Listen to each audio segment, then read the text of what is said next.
we are setting up the camera.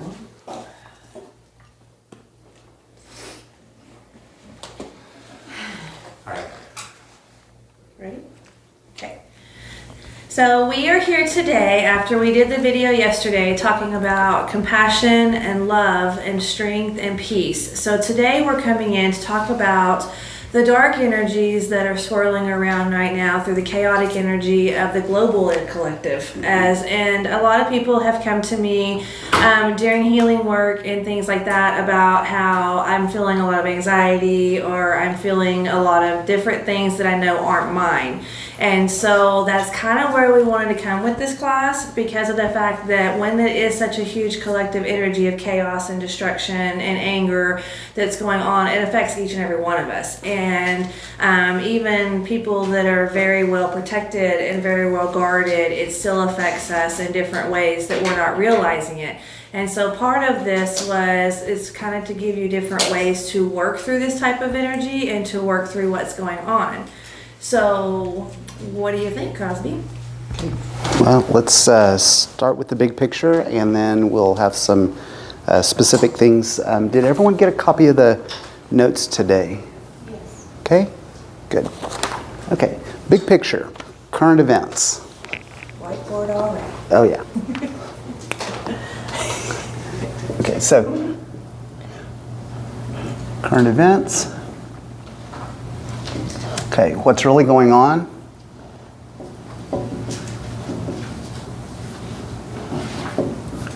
This is a spiritual test. Are people truly on the true path, or are they not doing well? Are they passing or failing the test? Okay, so let's just look at that. What do you see in the world? How are most people doing lately? Not very well at all. Okay, not well.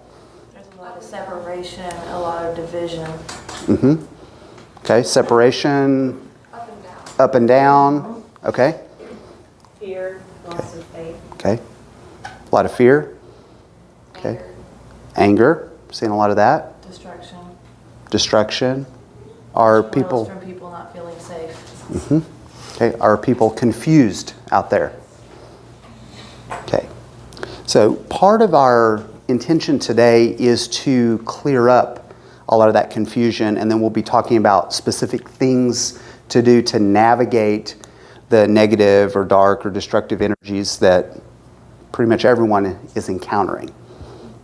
Okay? So in doing that, we have a model. Okay? This is a well-documented model. And actually, everyone already knows about 80% of what we're talking about today. It's just that most people don't know it consciously in this type of context. So we want to spell that out and then find ways to make it very applicable in everyday life with current events. Okay, so if you've got the handouts, what you'll want to do, the front of the first page.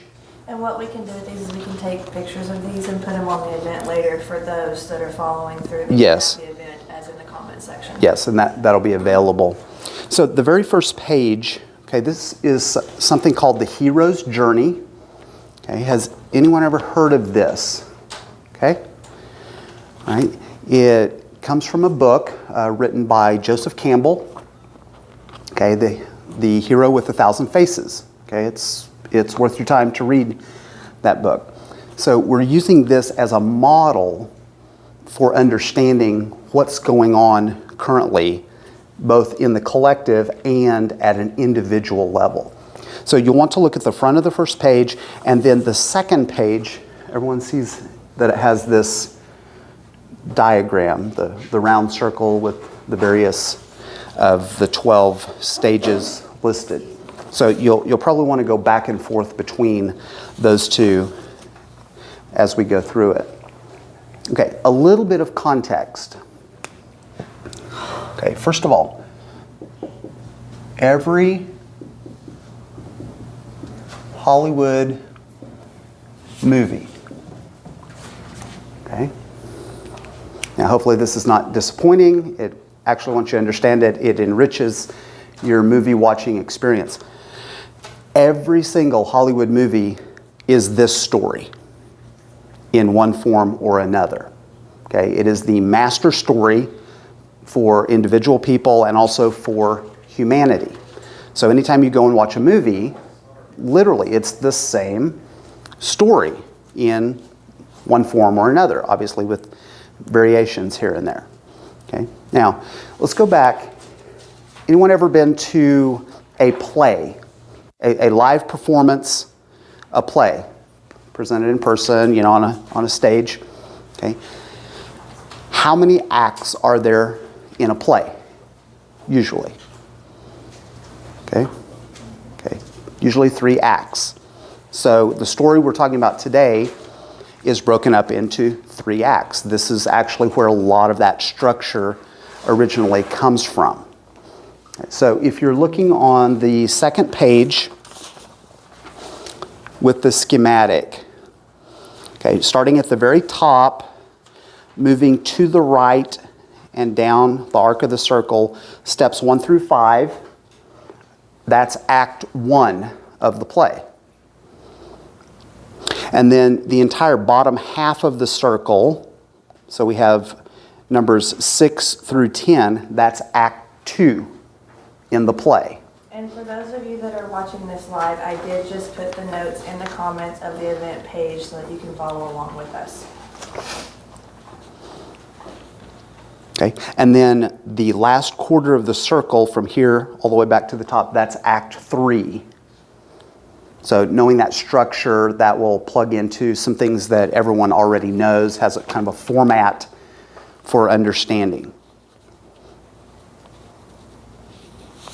Okay, so we'll go through the story, and what we want to do is apply this on a personal level. And through that, we'll understand a little more of what's happening in the world right now and how to navigate it.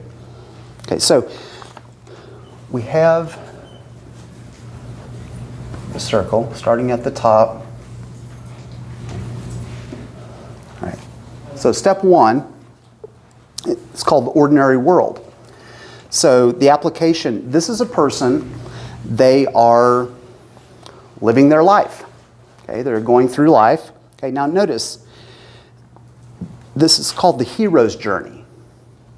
Okay, who is the hero? Okay, and we don't mean that as a trick question. Okay, well, obviously, if you're watching a movie or some kind of stage play, there's an identified person who is the hero. Okay, what about on a personal level? Who's the hero in your story? You are. You are. You're the hero. Okay, so the hero, okay, so this is you, feels uneasy, uncomfortable, unaware. Okay, well, unaware of what? Well, the answer's already up here.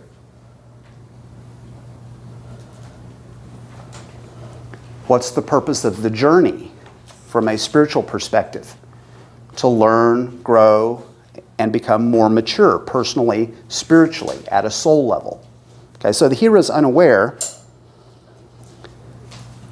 Now, notice, in the beginning of the story, what do they usually do? They identify who the primary character is.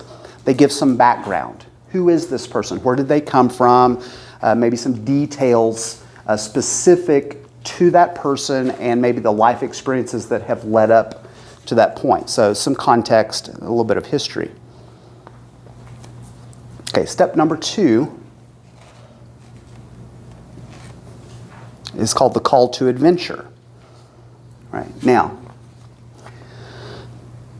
before we get into step 2, in step 1, who or what is running the person's life? Because it's life as usual. Okay, can anyone guess? Okay, it's a psychological factor we talk about in classes quite frequently. Kid. Yes, the human ego, which by definition is what? An immature child. Okay, that's right on. Okay, so step 2, call to adventure. Something shakes up the situation. Okay, now that could be an external event happens, things change, and it forces some scenario, so life's different now, or it could be something that comes from within the person, him or herself. Okay, so notice, the hero must face the beginnings of change. Dun, dun, dun.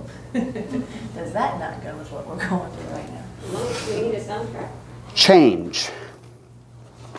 And what was the change? Okay, all right, current events, the past 8 to 10 weeks. Change? Little? Slightly. A lot? Just a little. Okay. Now, notice, in the movie or the storyline, the change often happens unexpectedly. Something comes along and it shakes things up. What's happened in our lives, current time? The COVID. Okay, the COVID. Protests. Okay, all kinds of things.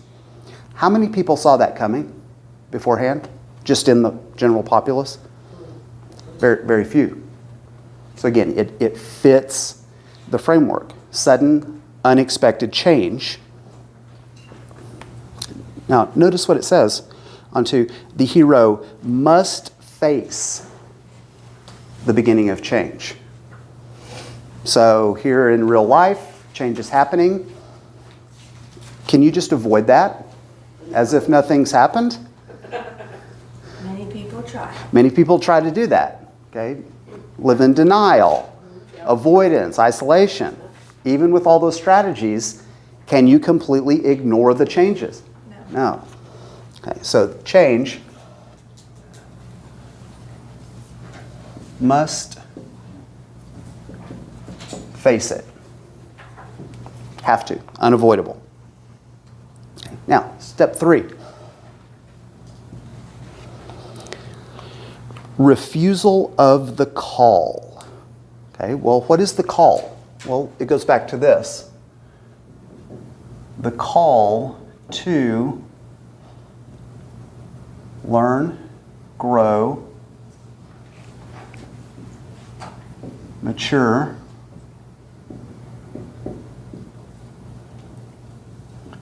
and progress. Ultimately, it is our own inner work. It's our path, it's our journey. So it's the call to these things. Okay, so what's going on? Refusal of the call. Notice what it says. The hero feels the fear of the unknown, tries to turn away from the adventure. What have you seen in real life? Do people do that? Okay. What forms does that take? Distraction. Okay, distraction, Denial. denial, Isolation. isolation, avoiding, just staying away. Okay. We see this frequently in the realm of therapy or healing or personal growth. A person experiences stages 1 and 2, and they'll come into therapy or they'll come to a class or two, and then step 3, the refusal kicks in. And what do? The brakes lock up and they go back home. Okay, they stop showing up. They stop. They shut down. They shut down. They stop engaging the process. Or they blame you because you brought it up. Okay. Or the person that asked them to go to therapy. Mhm. Yeah. Family member, loved one, boss, police, whoever. Okay. Now, why is the blaming so common? Now, notice, what's still running the show? Ego. Ego. So if the ego blames someone else, it makes your suffering not as harmful, very. Yes. Yes. The fact that we have to face this change, that brings stuff up within us. And Right. accountability is very uncomfortable. Okay. People don't like accountability. It brings things up. How's that feel? Scary. Ew. Feels uncomfortable, frightening, scary. Painful. So, sure enough, good old ego. Refuse and, yeah, let's blame it on others. Oh, that's nice. Okay. How long can a person stay in stage 3? Forever. Yeah. That can go on for a very long time. Yeah. Okay, now let's take that scenario. Let's say they refuse and they blame and they just stay in it the rest of their life. What did not happen? Go back up here. They didn't grow.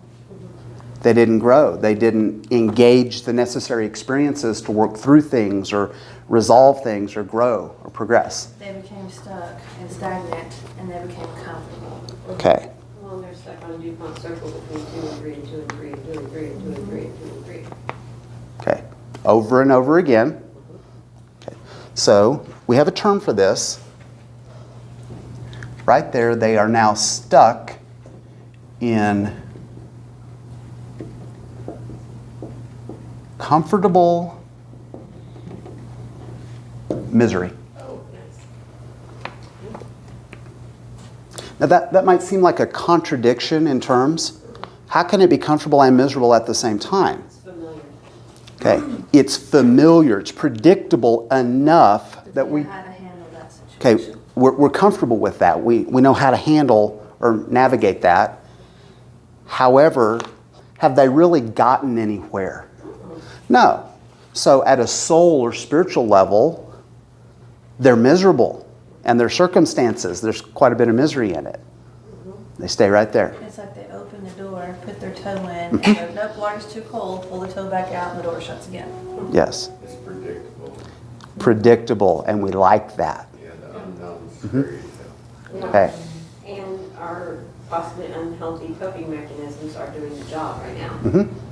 At least well enough That's right. to survive. Functioning. Okay. All right. So let's spell that out a little bit. Okay. So at this point, unhealthy coping, and we'll call that, you can survive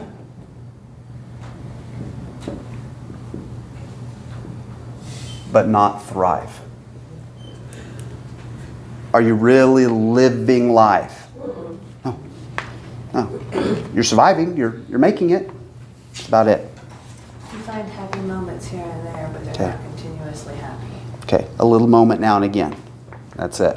Well, if you're- Slithers of light. Right. And if you're driving in a circle, the scenery never changes, the bird might flip in and out a little bit, but the scenery's never gonna change, and you're never gonna get anywhere. No. Okay, let's apply this to current events. How many people out there are stuck right here? The Mo- majority of the population. Okay, most, the majority, right now. Okay, let's go to stage 4. And that's right here. Meeting with the mentor. Okay, so notice.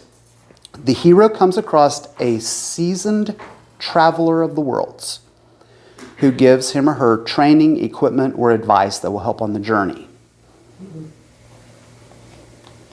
Okay. All right, let's throw out the question. How's that happen? You want my honest answer? It's like the universe brings you to that person. And sometimes you may not even know that's who that person is, but the words that they speak are just something that you need to hear at that time. Yes. Yeah, I kind of feel like it's a combination, like lightning comes from up and down, so you have to be ready to hear the message. And they'll put the, you know, what is it, when the student is ready, the master will appear.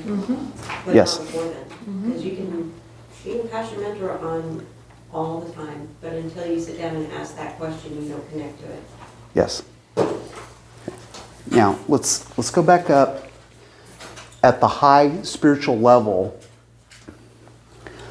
You, an individual person, an individual soul, you are on your journey through this. Okay? Is it just random? No. No. Okay. There's help, right? Certain things are orchestrated.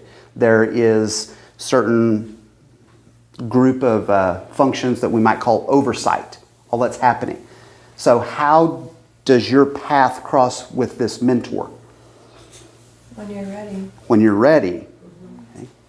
And as you said, your paths might cross many times until you're ready. Okay, so, mentor.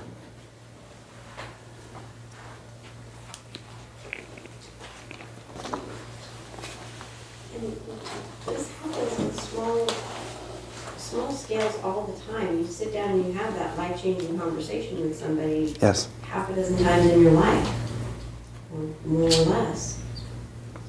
Okay. And it's huge something. Okay, let's expand the concept. Could there be more than one mentor who Yes. serves this role or function? Yes. Absolutely. Just a random stranger that could pass you by and say one thing and it clicks. Mhm. They were your mentor for that second. Yes. For that time and space, just for you to go, oh, wow, wait, that connected to something. Yes. The aha moments. Okay. So in understanding this structure, once you know the map or the framework, sometimes it's a little bit easier to be on the lookout. Have your eyes open, know what you're looking for. Okay, so you meet with the mentor, and then step 5, crossing the threshold. Right? So notice, the first 1/4 of the circle in a stage play, we said how many acts are there? 3 acts. Okay, so this typically concludes Act 1 of the play.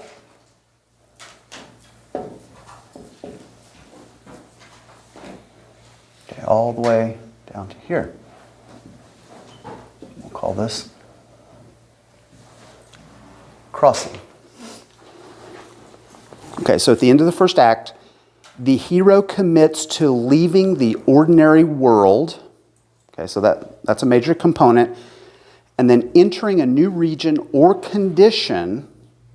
All right, now the fun part. With unfamiliar rules and values.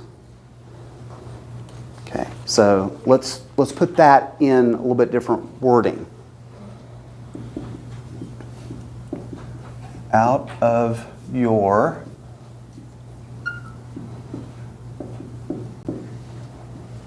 comfort zone.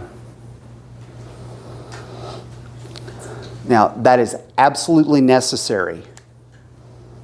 Okay, why? Well, what if you just stayed back here where it's comfortable, predictable, you know what to do, you know how to survive? You don't grow. There's no growth in that.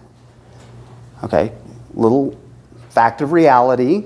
Most people don't like this one. To grow, you have to what? Challenge yourself. Challenge. You're going to be a little uncomfortable. Okay. Okay. You have to break to grow. All right. It's necessary. Okay.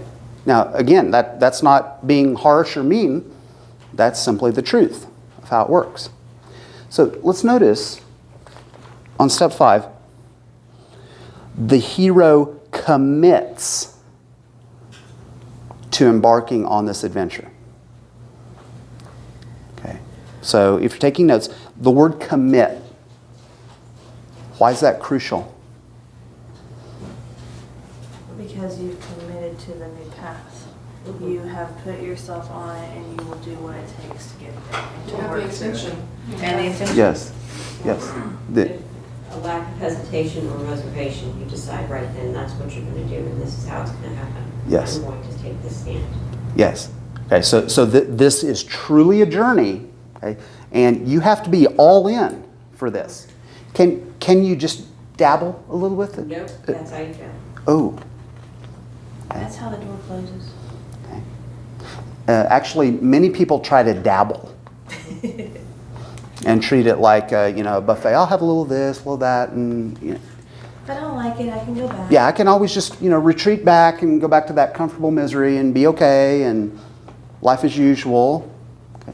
Now, let's ask: do people really do that? Do they hold that in the back of their mind as kind of their fail-safe? Fail-safes. It's called relapse. Okay, people do this. Okay. All right, so notice, commit. You have to be all in for this. All right, now notice, enter a new region or condition with unfamiliar values or rules.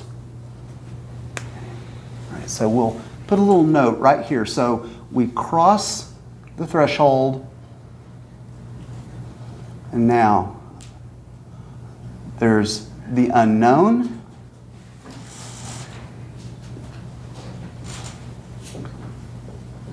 and the person has uncertainty.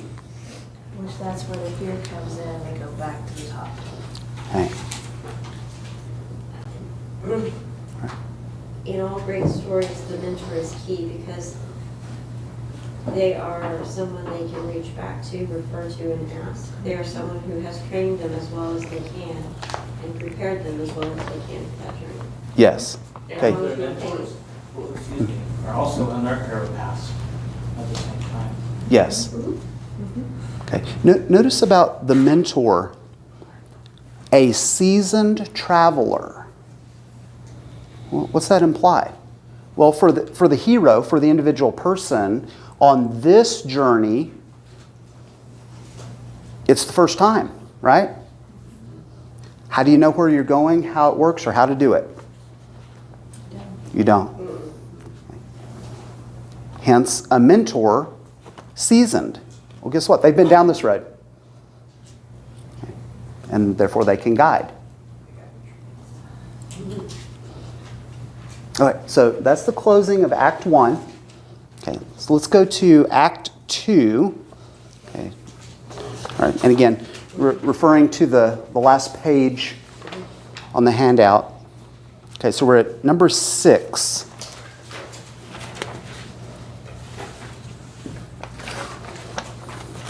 Tests, allies, and enemies. Okay, now, what has happened? The hero, the main character, they have entered a new region, a new place, a new space, new circumstances. And a new circle of life. Okay, new chapter of life, unknown and uncertainty. Okay, so in this new space and place, who's who? You don't know. You don't know. Well, and people you thought you knew are revealing their true colors and differing opinions, and family you thought was cool or was all of a sudden taken aside that Okay. may not be in line with your new journey. Okay, so in this new space, who's for you? Who's against you? You don't know. Don't Okay. But you find Now out. there's a trap. Some of these people, they were in your life back here, and you might think you know. Okay, let's do our job and challenge that. Are they really? Are they really not? Actually, you don't know. Okay, why? Because you're in a new place. You're in a new place, you're embarking on a... Into a new aspect of your life, and so where you are may not be the same place as where they are anymore. Yes. Okay.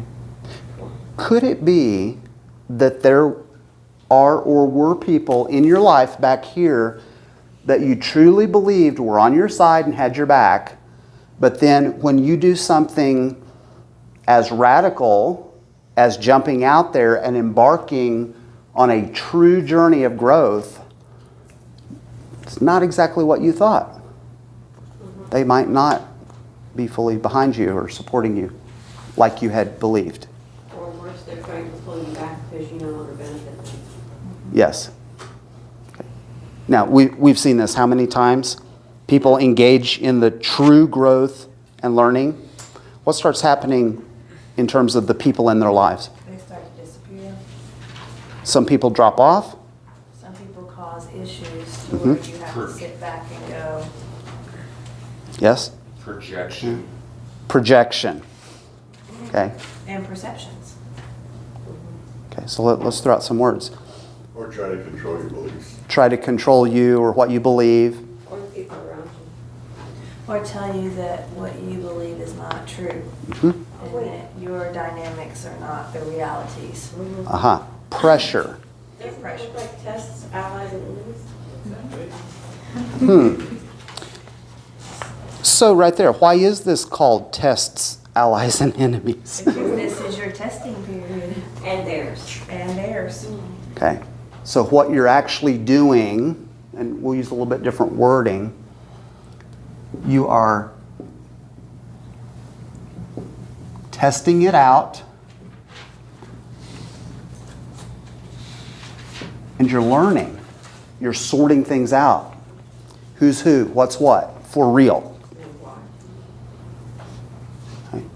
Now, again, how long could that take? Could take a little while. Some of them make it all the way to the end of the movie before they're doing stuff. Aha. Okay. There's a principle that I teach my clients in therapy in regard to when you meet new people or new people come into your life. Okay, and some of you have heard this. How long should you give people before you start to make a firm conclusion? Okay, help me out. 1 full year. They will show their true colors within a year. Most people. Okay, and in my experience working with many individuals through therapy, wide range of contexts, I found this to be true. I'll say about 99% of the time, within 1 full year, people will tell you who they are. They will show you who and what they are. Okay? Just keep your eyes open. Be a good observer. Okay, so you have to sort all this out because it's a completely new space. Okay, let's go to step 7. Okay, notice where we are in the overall framework. Okay, this is called the approach. All right, now notice in step 6, in the testing and sorting things out, some people, it turned out, actually are not on your side. But then other people, what? Sure enough, You found it's like the people that went out, new people came in that were supposed to be there for this time. okay, you found allies. Okay? All right, okay, I just want to ask right now, in this room, right at this moment, anybody have allies? Look around the room. Okay, is this real? Yes. Absolutely. Okay, so the approach, the hero and the newfound allies prepare for the major challenge. Okay, so let's put up here major challenge. Okay. What do you think that major challenge might be about? Okay, go back up, big picture. On a personal level, what are you supposed to get out of this entire journey in the end? Wisdom. Okay, these things. Okay, sometimes there's something that's supposed to be accomplished. Okay, and when that's the case, learn, grow, mature, progress. All right, let's throw in a little secret. The major challenge is directly related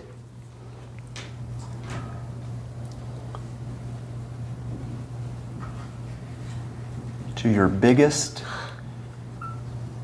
personal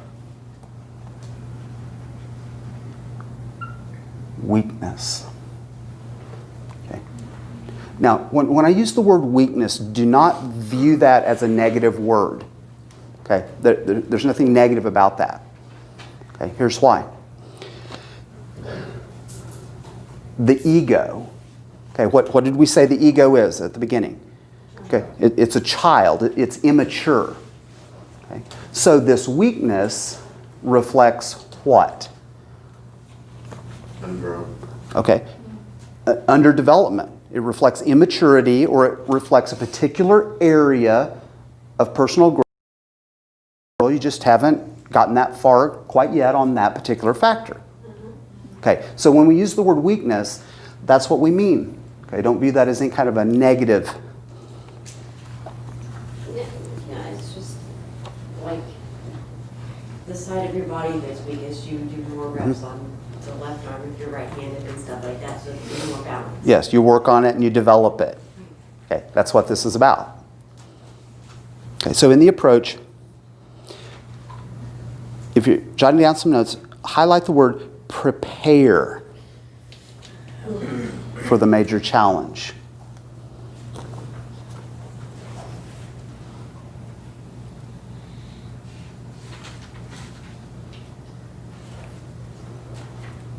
Now, let's just apply basic logic.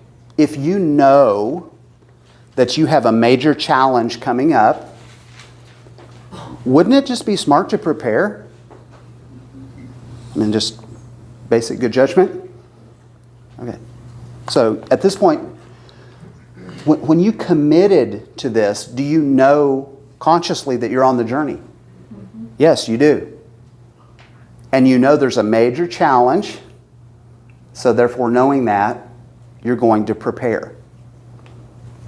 Okay, now, at a personal level, what does that preparation look like? Okay, think in terms of the types of things we do here. Could that be, some of it be therapy? Yes. Some of it could be what else? Classes, attending events, connecting with your allies, all of these things. Self-development. Yes? Practice. Okay, a lot of practice. Yes. But also finding what works for you. Yes. Whether it's like the classes or therapy or energy or crystals or whatever, finding what works for you that you can utilize when you need to use it. Okay. Now, I'd like to highlight this idea. Find what works for you. Whose journey is this? Yours. It's your journey. Okay. So what set of tools and skills should you be working with most? What works for you. The ones that work best for you. So you have to practice and work that out. Okay. Individualize, fine-tune that. Well, and that goes back to 6 because you're testing out what works for you Yes. by doing different things to see, okay, that one works. Okay, yeah, nope, that's not very good. Okay, that works. But that's the same aspect. You're testing that out as well. Yes. Okay. Absolutely necessary. Okay, step number 8. This is called the ordeal. So right here.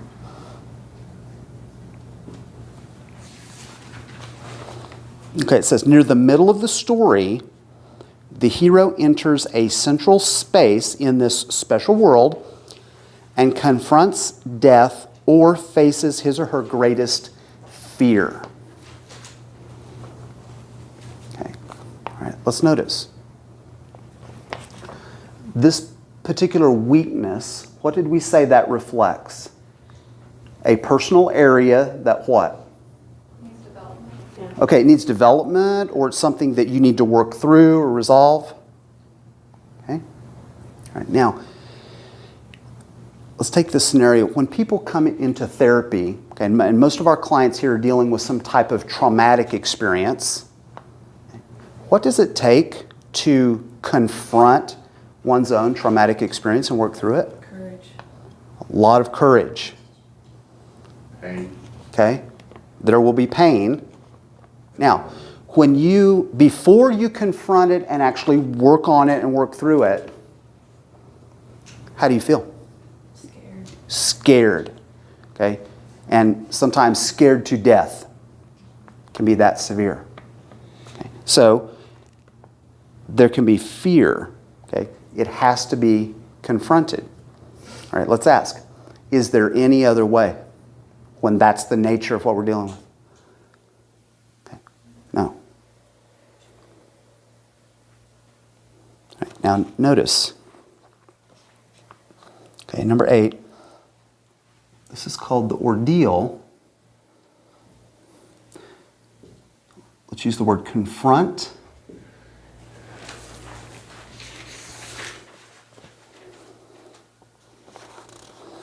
And then if you're looking at the last page in the notes, notice how they've labeled number 8.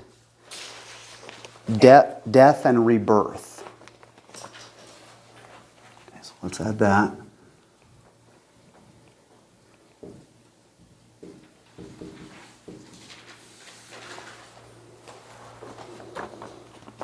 Okay. Why is that the process? What is it that has to die in order to be reborn. Work backwards. Ego. On your own self. That immature, undeveloped aspect of yourself that you thought was you. Okay? See, in a human body, think of that as kind of like a computer program. It's an operating system. Okay? Makes the body, functional down here in the 3D world. Okay? So, is that computer program necessary if you're going to be alive in a physical body? Yes. Okay? However, to grow spiritually, what do we have to do? We have to work through all of that and transcend. Okay? And then ultimately, who is the person? Okay?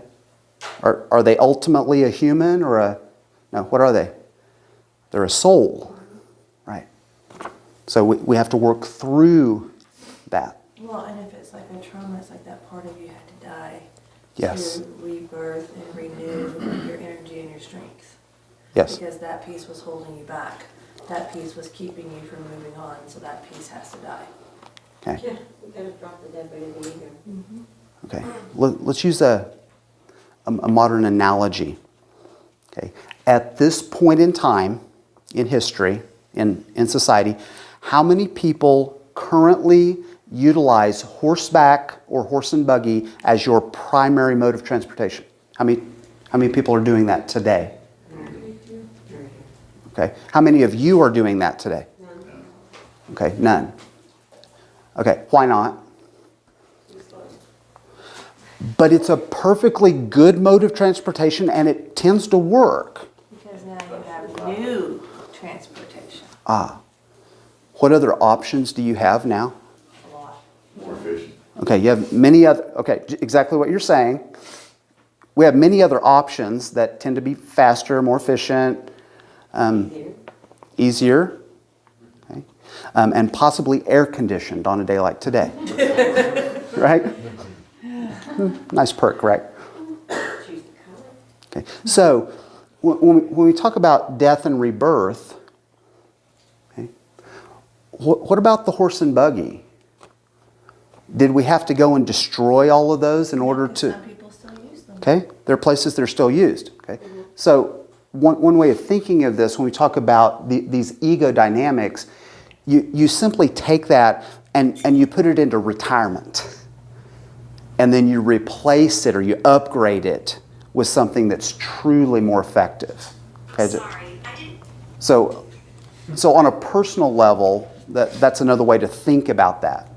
Okay? You don't always have to just obliterate that in order to have the rebirth or the moving forward. Okay, notice what it says. Out of the moment of death comes a new life. Sometimes it can also be a new self-esteem, like a new power or a new intention, a new perspective. Okay, all right. A new view of yourself that's upgraded and healthier, stronger. Sometimes people have certain gifts that, they start to manifest. Okay, all right, go on to number 9.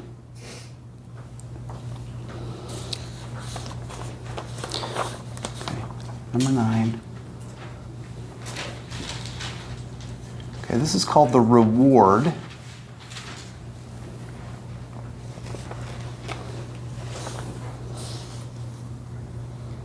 Okay, the hero takes possession of the treasure or whatever the item or object or maybe special knowledge, whatever this was, that was gained by facing death. Okay, so now that might sound like the end of the story or the major success. Well, buckle your seatbelt, we're not there yet. Okay. Now at this point, we need to actually go back a little bit and add something as a little, we might call it a sidebar. It's actually a big deal. Right here, there is a very specific dynamic that the person has to go through. And it is called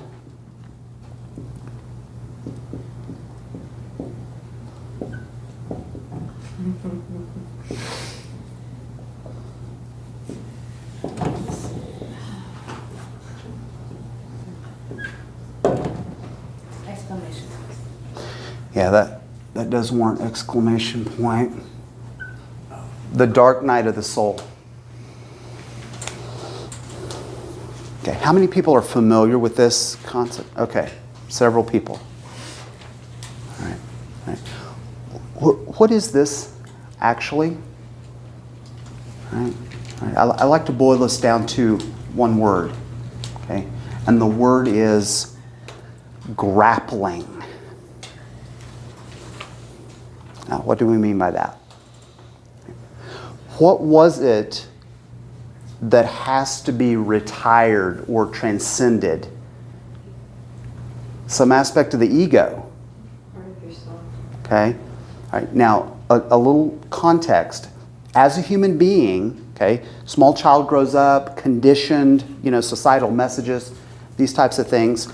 Most people believe and have the perception that their ego, that's who they are.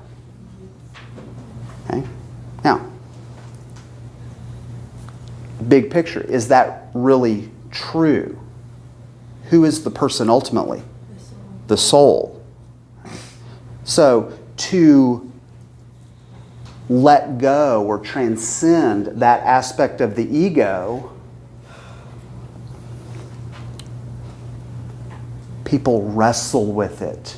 They go deep, they grapple, they fight. Why? What are they having to give up and put into retirement? Their identity. Okay, a piece of their identity or a piece of who and what they thought they were. It's like a grieving process. It's a grieving. It's perceived and experienced as a severe loss of self. Sound easy? No. No. How's it sound? Okay, it's difficult. It's gut-wrenching. Like Okay. amputation. Okay, yeah, like literally taking a part of yourself and sending it away forever. That's how most people experience that. Okay? Now, this is tough. That's a severe understatement. Okay? This is worse than tough. This is the part where most people will stop. Okay. What if you get this far and you don't work through this? Feel bored. Okay? Okay. Cynical and tattoo. Okay, now this is very painful. If you get to this point and you grapple with it and you fight and you work, it's literally gut-wrenching. To fully engage this, you have to be fully aware of what it is you're working through and all the ramifications of it. Okay? Right. So what if you get to that point? Now you're fully aware. Okay? Once you're fully aware, can you unring the bell and just put that back as if you'd never seen it? No. You can't unring the bell. But a lot of people try. They try. They try. And so, Back in the closet. okay, so if you don't work through this, where does it leave the person? Well, it's shattered. Shattered. Okay? All right? So some people might, and I've had many clients use this kind of terminology, that they describe that this is a version of hell because you're fully aware, but you have no resolution. Okay? That's agony internally. Okay, everybody with me on that? And this is the part where people are grasping for the light at the end of the tunnel. They're grasping. Okay? All right, now, I want to make a connection. In the video that we did yesterday, okay, we focused a lot on love and compassion. Okay? How many people out there in the world right now are going through this? Everybody seeing it? What is desperately needed? Love and compassion. Love and compassion, and a lot of it. Okay.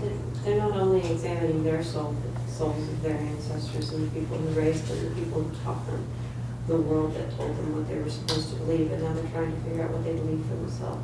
Yes, they're questioning so many things and trying to sort it out. Figuring out whose souls they're going to bring to, Okay. and if they do too. Yes. Okay. That's heavy duty work. So, to resolve step 8, you must go through the dark night of the soul. Okay. All right. Now, I want to throw out a little concept. At this time in history, there's a very particular awareness for people who are truly on the spiritual path. Okay. Has anyone ever considered the total suffering of all people on the planet? Okay. Look around. What do you see? There's a ton of suffering. Okay? Yes. Okay. That's something that each of us has to work through and find some resolution on. Okay. Now there are answers to that. Okay? But again, each person, someone else cannot just lay it out for you. Okay, here are the answers. A, B, C. There are the answers. That won't cut it. What do you have to do to resolve this? You have to grapple. You have to go through it. And we're all going through it together. We're Yes. all suffering together. Yes. But we're all healing together. Yes. Okay. All right. Now that's a good point for the other framework for this model. This model applies to each individual person, and at the same time, this entire model applies to everyone all at once, both at the same time. Okay, so when we talk about the collective and what's happening, okay, that's what we're referring to. Okay, so the person does grapple. They work through this. They get to the reward. Okay, now, notice the reward. Okay, the reward is some kind of a treasure. And again, like in the movies, that could be a particular tool or particular item. It could be some type of very specialized knowledge or understanding. They take possession of it. Now at that point, there may be celebration, because was there success here? Yes. For sure, there was. But are we done yet? Never. No. He's busting bubbles. Okay. Well, now the hero has the treasure, but notice it says, but there's danger you might lose it before you get back and do what needs to be done.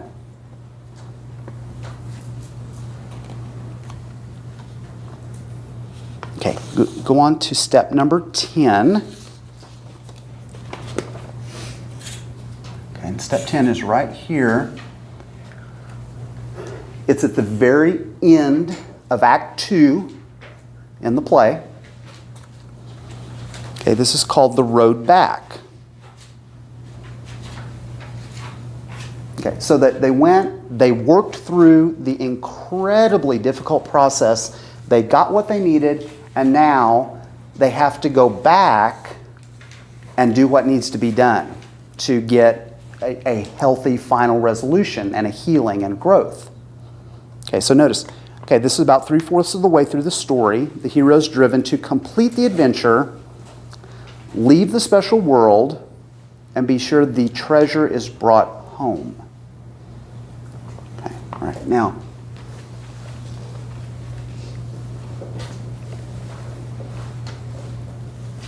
Oh. what is home? Nice. Okay. Okay. Many of us know. What is home? Well, yeah. Source. Okay. All right. Home ultimately is Source, soul, true self. Okay, and notice all those are capitalized because we're talking in that absolute sense. The intangible, you can't defeat. Okay, ultimately that's home. Okay, so notice, bring the treasure back home. See, so in the movies, they go and they find the treasure, and physically they try to what? Get back and transport it back. Right? In this context of personal growth, what does this mean? You use the treasure to make a place that you can be one with God and yourself through all that you do. Okay, you use the treasure for what? This, in order to accomplish what? Learning, growth, maturity, and that's all moving toward, all the way back, oneness. Okay? That's the spiritual path. Okay, now just a little side note, again, referring to the movies and the context in which we all know this story, often a chase scene signals the urgency and danger of the mission. Okay, so if you think about movies, isn't it about 3/4 of the way through the movie, there's a big chase? Right? It's how many movies is that included? Well, that's your cue. Oh, okay, I know where we are, I know what's going on. It wouldn't be a valuable treasure if other people didn't want it too. Ah. Other people also want this treasure, hence the chase, and they're trying to take it from you or obtain it. Or they don't want you to have it. It's not necessarily that they want it, Yes. they don't want you to have it, because then you would grow. Okay. I'm testing it, the allies and enemies. Okay. Okay. That's where that last. Yes. Okay, so a few points that were brought up earlier. Sometimes the testing of the allies versus enemies. Okay, what did we say? It's not revealed until The very end of the movie. And so they come back at you trying to. Yes. Well, they have to have something that tips their scale so that they can be revealed. They want it for themselves. They want it, they don't want you to have it. Something that happens, their judgment day. Mm-hmm. And then they choose which side. Okay. And some people, their true colors are not revealed until what? Till they're tested with the reward. Until you have that, and now, They don't. ooh, now they don't. And they can't hide it. They can't hide their true intentions anymore now that this is the case. That's when a lot of projection comes up because people see that they fear that you're outgrowing them and you don't have space for them anymore. I think it's part of it, and they just start Yes. to like throw all their neurosis at you, and it takes a lot of grit to like keep with that. Yes. Okay. Projection, manipulation. Okay. All that messy stuff. Often it happens right there. And sometimes that even happens to the viewer. Yes. And that's their test. Okay. So step 10. Okay. Remember we said the entire bottom half of the circle. That's Act 2 of the play. And then Act 3. Okay, number 11.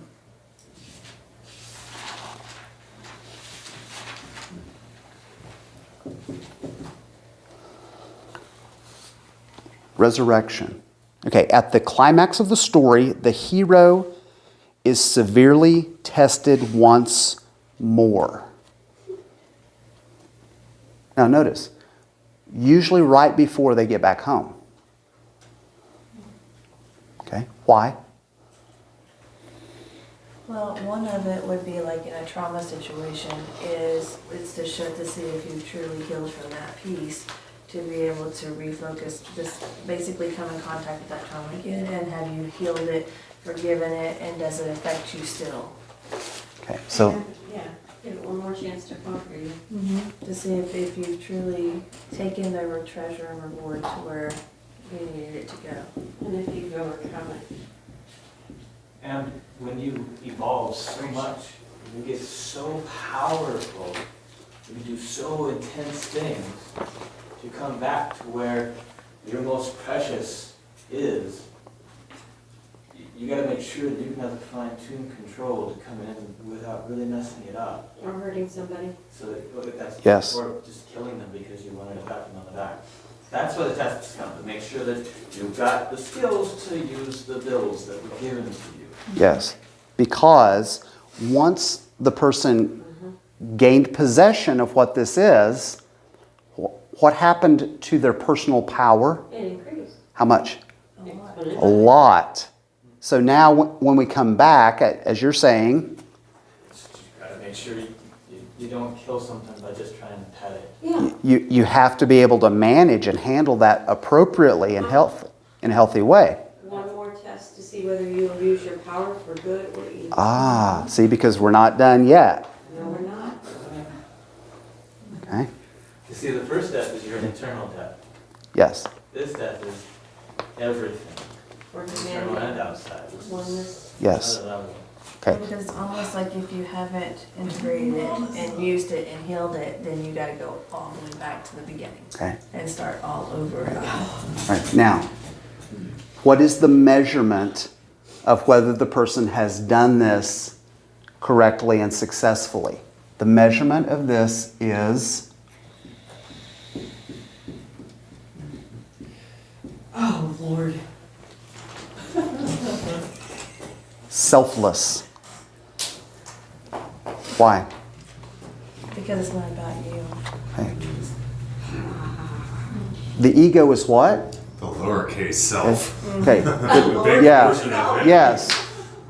Self, lowercase, letter S, and the ego is selfish, self-serving, self-centered, right? And unconcerned with others. Yes. And a trickster. The Yes. second you think you defeated him, oh, Ooh, a wily character. It's drawn. But then over here, did you get it right? Well, the measurement of that is if this much increased power and all that goes with that, is it utilized in a selfless way for the highest good? That is the measurement. And if it's not, help me out. What? You get a chance to do it. What can happen? Yeah, you might have to do the whole thing again. You do have a little thing now. You get a break completely. Uh-huh. Just a break of the muscle. No. Just a little hurt. Redo. Okay. You might have to be broken in many ways on many levels and go way back and actually have to do this entire cycle possibly numerous times. Yes, And eventually in you can start to differences. see the cycle. Yes. And when you can let the selflessness flow through you in ways that supports the self that you are, you can learn how to jump. You know, oh, Yeah. I'm at step 6, I'm Yes. step 2. Yes. I'm at step 6. Wait, I can go all the way to like 9, like right now. Boop. Yes. And you'll Yes. have different scenarios to teach you the same thing. Yes.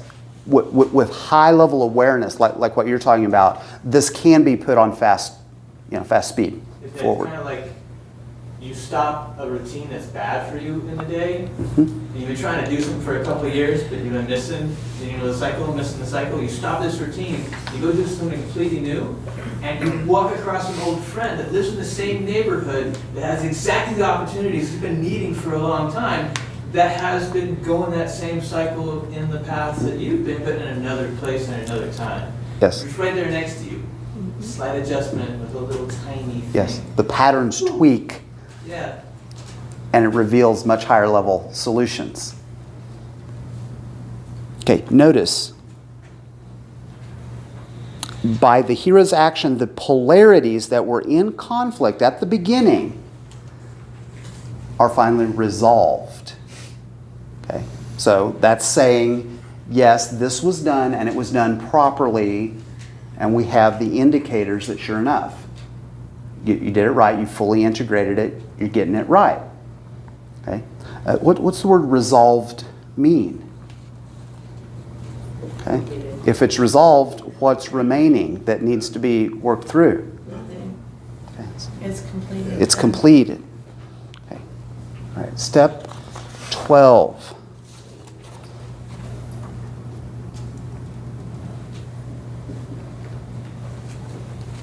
Okay. Return with the elixir. The hero returns home or continues the journey bearing some element of the treasure, notice, that has the power to transform the world as the hero's been transformed. So would this classify as the person has now become a mentor for someone else? Okay, they might become a mentor for someone else who needs to go on that particular journey. The elixir may be wisdom. The elixir may be power. It may be Could be something more strength. tangible. Yeah. You know, it also can be where you have to go, it can be the ultimate path of the hero, where you have to go find something to bring back so that everyone else survives. Yes. Rip something in the lake so that the poison from happening stops being bad. Yes. That's when it becomes good. Maybe Okay. it's fun to use.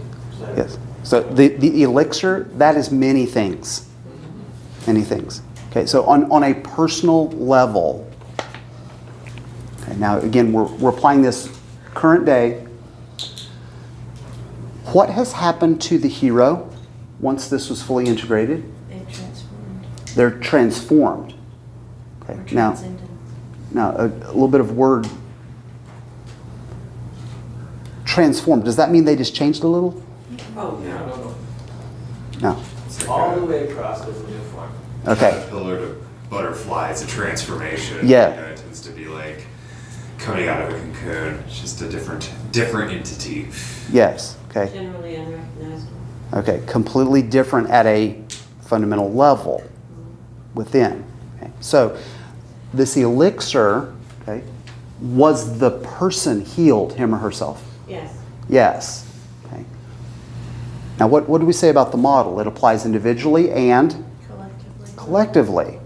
So when we heal on the individual level, what happens? We add more healing energy to the collective. We add healing to the collective. We have the opportunity to if we choose to share. Yes. There's that, Yeah. that 10, 11. Yeah. So we can keep it and use it for ourselves, or we can share. Okay. Do both. Can it do both? It can. Yes. Sometimes it has to. It could. Could be a third. Okay. All right. It has to do both because when we heal individually, we're all plugged into what? The collective. And so because of that connectivity, it brings healing to the collective. Yeah, now we can recognize that something that we feel like we should share needs to be shared 30 years later, et cetera, because sometimes what's really good for us, if we right away share with somebody before it's resonant with them, it can be harmful. Mhm. Vice versa. Yes.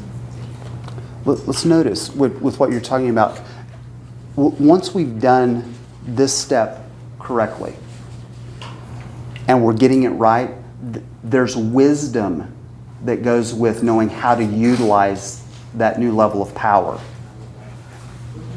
Okay?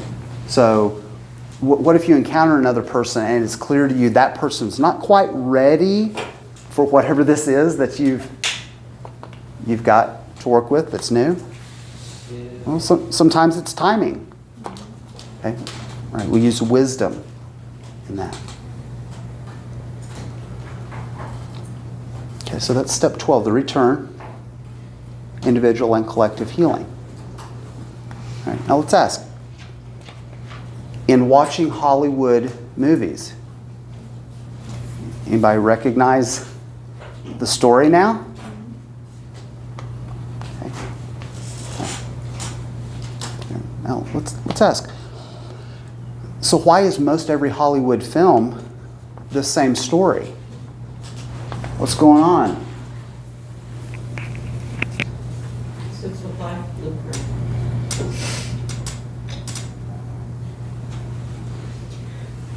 Every person's on a spiritual path. We all need to be told this story, what? Again and again and again in many different forms and with variations. Why? So we continually do better with it. Hey, we need to be reminded. Worse. It's almost like it's reminding your subconscious Yes, that we're not consciously aware of it, but our subconscious is picking up on it. yes. Every time you watch a movie or a play, it speaks to your subconscious mind to help you and keep you going on this. And the resonance of the time of others also experiencing that, whether sporadically in their unique, subtle synchronicities, especially in group dynamics. That's why it's so magical sometimes when you go to a theater. When you're watching with 150 people, there is that quantum resonance that's happening. Yes. There's- When I was a kid. Everyone's connected. Oh, theater? We're going to church. Temple? That's That's like why they keep coming 40 out down. with I was like, Mission Impossible movies. Right, well, We haven't They stopped. love to. It's the same thing over and over again. Yes. well, and this same pattern can apply to a movie that takes place over 12 hours, or a movie that takes place over a football season, or a movie that takes place over an entire marriage, or a movie that takes place over birth to death. Yes. Okay. So the total time frame, it still fits Well, and the model. It happens on a scale every day. Mhm. wheels within wheels. Yes. Like a circle and circle. Okay. All right, the hero's journey. All right, questions, comments?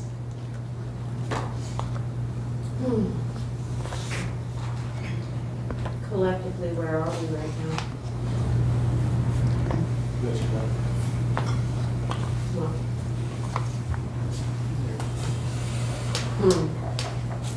I don't know that I'm prepared for the answer to that question. Okay. Well, back up that one. Okay. All right, let me ask a question in response to your question. Okay.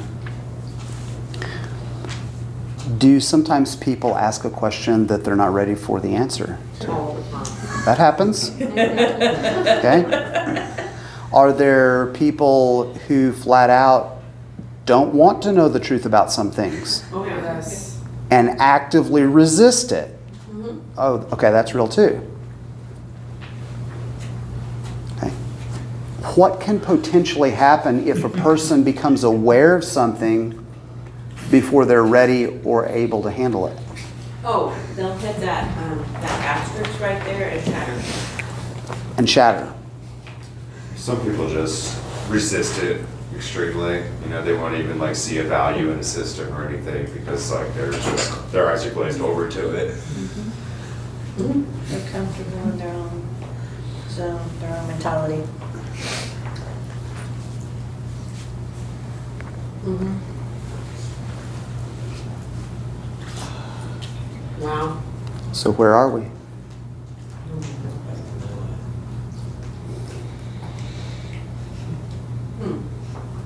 Three. He's quiet the whole time. I can place a dozen different people at a dozen different spots on that cycle right now. Yep. I Because think I agree not with one them person. collectively of three. We're always really in the middle. We have extensions into all the parts of it with our participation with others and ourselves. So Mhm. instead of being just in the middle of it, we felt the whole. And generally speaking, the population as a whole is stuck on DuPont Circle between 2 and 3 all the time. Mhm. Yeah. Definitely changing. We got help growth, we got help here with other technologies we bring into it. Right. Not just the 4 and 5 right away. Oh, work. Well, and with any mass collective change, like the end of segregation or anything else, you had to have enough of, like flock mentality, you had to have enough people moving forward at once that it drug the people still stuck kicking and screaming into it. Mm-hmm. Sometimes that happens. Really, you know, get all of it. Some studies are saying that like 5 to 8%, it's like when you start to there's that much of a population, there starts to be a tipping. When you get to 11 or 12, it's going to happen eventually. It's going to happen. It'll take a while. When you get out of court, it's going to come pretty damn soon. Well, and the integration of each of these steps actually is a time period in and of itself. If you cross-reference the path with the zodiac, the other way, like one is, you know, Aries, and you know, in the zodiac they usually do it counterclockwise. This is clockwise, but it's the same. It's the same process. The entirety of the houses issues, and the, you know, the different places on the zodiac. Same thing. Okay, let's talk about application. Okay. Okay, a lot going on out there in the world. Are you going to erase that? So I have a picture of Bruce. Oh, good idea. So how can we help people move collectively between members? Okay, That's good stuff. let's start individually. Okay. What do we do with what's happening in the world and the current challenges? Lead by example, show them how. Become a mentor where we're able, become a student where we're needed. Keep going through your heritage again and again and Yes. again. Get more and more you, with everybody else. Unity. Yes. Stand on you. Okay. Let's flow through you with each other. Keep engaging that. Yes. Okay, so now how do we apply it all?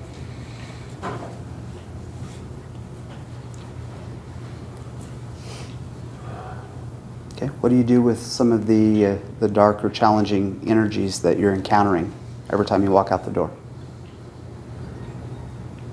I don't go out the door too much.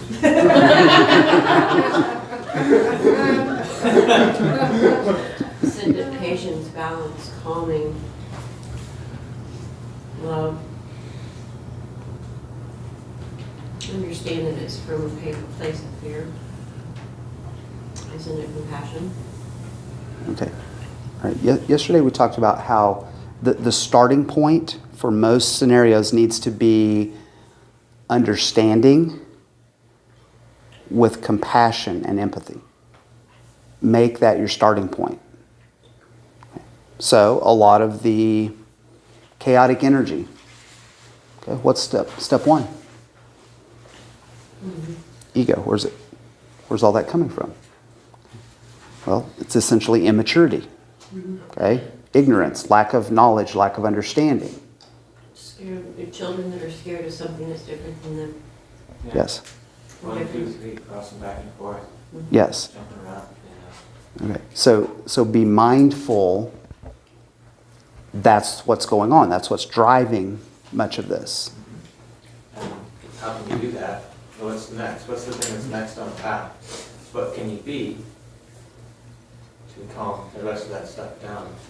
Not to do it directly, but if you be who you are more, and being in that truth and that reality that's helpful for everybody, people will see that. Mm-hmm. And especially if they are grasping, trying to get out of this and looking around for it, they can just see you for a few seconds if you're doing it at the peak of how you do it. And they'll absorb that, it'll go into them, and they'll do that whatever it is, wherever they're at. Yes. Be that everywhere you go. Hoping that someone will see and want to join. Wow, those are actually bad. They are. Grasping at that, maybe hoping to have somebody see it and wanting to get it, that's, if it happens naturally, it will happen naturally. That's If there's a right. guiding direction of that way, sometimes they'll see it and it'll be too soon. And that extra bit of the attention that you have will put it into them too early. I mean, we are powerful. The slightest one thing when we get resonance more and more have so much more effect on others. And like being responsible with that ahead of time is so helpful for everybody. It's something that I've been through. It's kept me from my path. I learned that directly in my life through what I've been growing up for. That the more I did that, the less everything was happy. So the less I did that, I put that energy into being who I needed to be, regardless of who was seeing or what they might get from it. Kept me from trying to force it. Like the people that I felt were going to get it the best way, got it the best way when I stopped trying to give it to them. So we don't force it. We live it out. Could a mentor be helpful?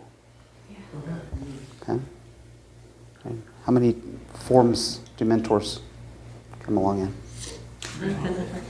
All different kinds of mentors.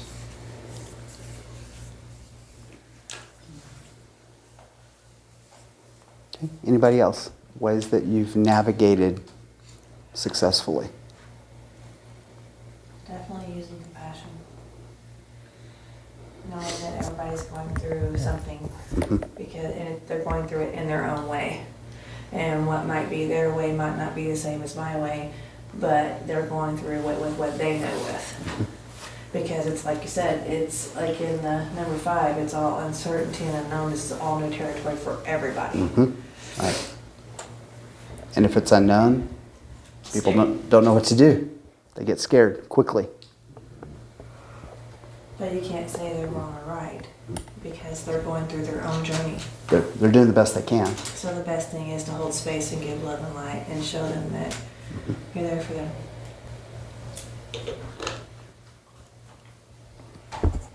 What if you can barely hold space for yourself? Do that first, always. Okay.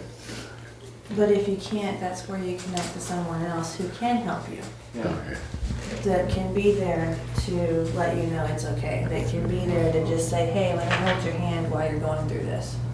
Yes. Always start with your own stability. Get help with that if you need it. Right. And then if you have more to give beyond that, then hold space for others. Always goes in that order. Because you might be because right now you might need it, but that doesn't mean that when your tank is full, you might not be giving it to someone else. And it's always do what's best for, like you take if you need to rest, then rest. If you feel like you can give more, then give more. Yes. One challenge, a lot of our clients are dealing with recovery from trauma or post-traumatic stress. The tendency is to always try to help everyone else first and do too much and give too much. So the tendency is to do it backwards. So we have to remind, always start with your own stability. And then we work out from there. Which sometimes it might just be sitting by yourself in your own space, just letting go of everything and letting it just let you and the universe be for just a moment and not focusing on other people because like you said with the PTSD, that's the hardest part. Hardest part. We want to give to everybody else and then we forget to take care of ourselves. Yes. So self-care is a big piece of it. We kind of make ourselves feel better by helping others, but we're ultimately just bypassing our own emotional needs to sort of circumvent our deeper issues. I think all of us have done it, no matter what path we're on. We put so much energy into something or somebody, and then we feel really good for a very short amount of time. Yes. Yeah. And then we pay the cost. We crash. Or we feel super drained. Yes. Or we feel like it's almost like we neglect ourselves, so we begin to feel the neglection. Mm-hmm. I don't even know if that's a word. It works. It worked. My mentors taught me that all of that was related to also an aspect of if you're attempting to do something that's really less than what you can accomplish, and you get in the way of something coming that is going to, you owe a lot more than you would have otherwise. And it's really important to integrate that in. There's probably somebody that's going to be able to do it better than you if you're something else and be fully with it. And it's okay to take a step back and trust the universe, because if you're there, it's going to be unable to come because it's got control.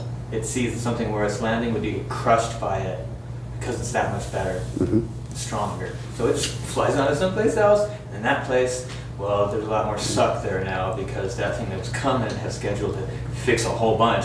Got denied because this guy over here just stepped up a little early. Like, you gotta check yourself sometimes. Okay, I'll listen to that for real. That's solid truth. All right. Thank you. Yes. And often we have to learn how to allow. Allow the good, allow the better. Well, and That's a big lesson for. The other part of it is receive. Yes. Because a lot of times, like what you're saying with PTSD, is we give so much. Yes. And then we don't receive back. Yes, It's we don't let it be given to us. okay to receive when it's completely And when appropriate. you're going through this, receiving is just as good as giving. Just You as need important. both. Yes. Well, back and forth between the two. Yes. Always falling, always catching, always falling, always catching. Yes. Right. It's a cycle and And flow. that's actually a good thing that he just brought up, is that when you fall, it's okay to fall. Like a lot of us feel like if we fall, we failed. But that doesn't mean that we failed. It means that we needed to step back and say, okay, it's not for me right now. And like he said, someone else can take it or something else. But knowing that just because we fall doesn't mean we failed. Right. It's not a failure. Sometimes we fall because we need to rest. Or we need to get a new intention, or we need to receive a new vision. Yes. Because that vision didn't work out quite the way we thought it was going to. Right. And falling's normal for all of us. We walk, yeah. The act of walking is constantly falling forward. Forward. And you have to make yourself go off balance to get anywhere. You gotta make sure you catch yourself on the other side of it, and then just keep repeating that again, again, again. Yes. It's not a bad thing. And the biggest thing is, know you're doing the best you can, and be okay with that. Yeah. Stay on track. Because we're all in this together, and we're all in this by ourselves.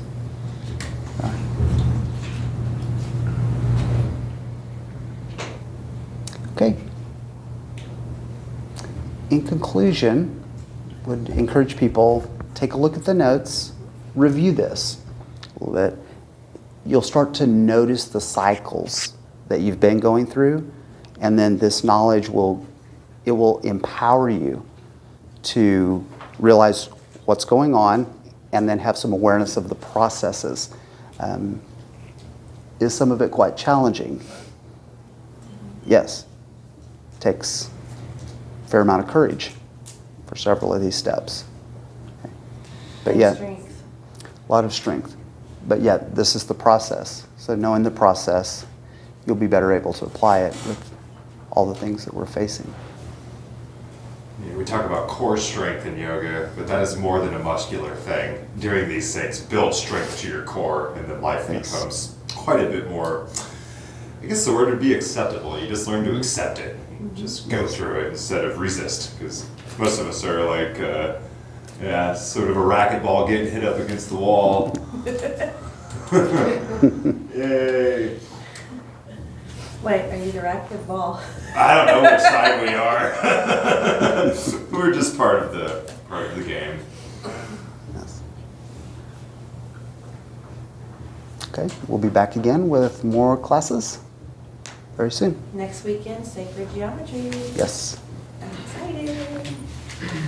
Thanks for joining. Have a great day. Thanks for being here.